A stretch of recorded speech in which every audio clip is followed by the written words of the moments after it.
Once upon a time, there were 3 beds. Do, just make something up. Do. Once upon a time, there were 3 beds. Who lived in the audience? I need 3 well-behaved, tentative children to be bears for me. Well, it's a sort of a fractured, actually 3 fractured fairy tales. It's about this little troupe that, performing troupe that goes around and does children's stories, but they don't know the stories very well, and the script gets jumbled in their sort of mad dash to get things going, and so everything gets mixed up, and the Goldilocks and the 3 bears, the 3 billy goats Gruff, and the 3 little pigs all get sort of mixed up and intertwined and messed up in general. But it's a lot of fun. The kids, they all play multiple roles, and we added a 3rd person, an intern. They talk about not letting the interns type, and they're always blaming the other people that aren't really in the script, but we just added a 3rd one, and he's doing all of the sound effects live and music live, and just adding a little bit to the chaos. The children are brought on stage to play the 3 little bears, and they're attired in smelly laundry because the costumes haven't been packed properly. Let's get this party started.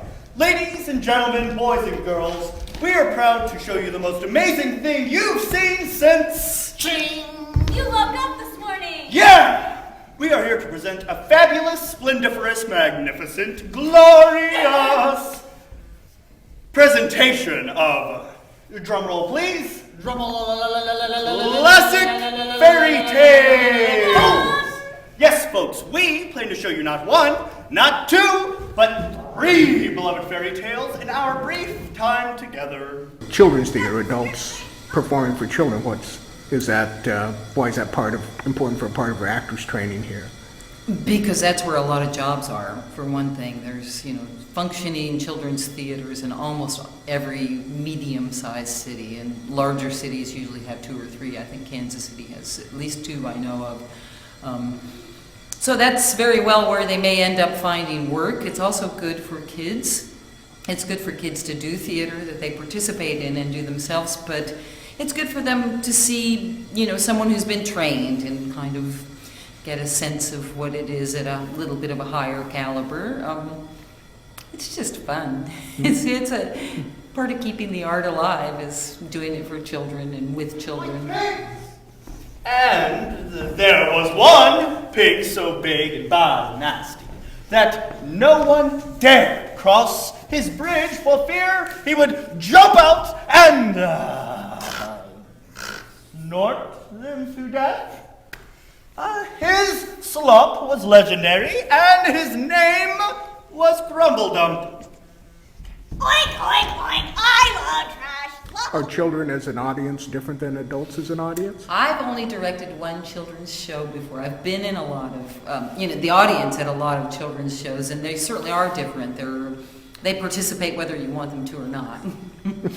They answer questions. They articulate whatever their responses are, and sometimes they run screaming down the aisles and for mom, and sometimes they tell the bad guy what's up, so it's a lot of fun to work in those conditions. Kind of gives the actors good training for thinking on their feet and sticking with the script and playing it a little bit larger than you would for an adult audience. It's fun to exaggerate a little. Garbage angels all day long. I can hang it over the bridge and let it stink out the whole place. I can mold it into big piles and call it found art.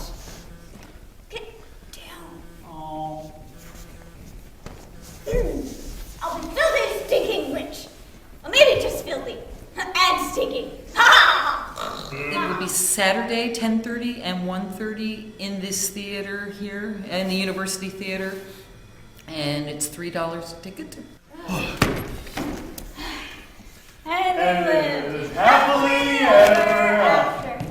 The end. Thank you very much. You've been a great audience. I'm Michael. And I'm Katie. And I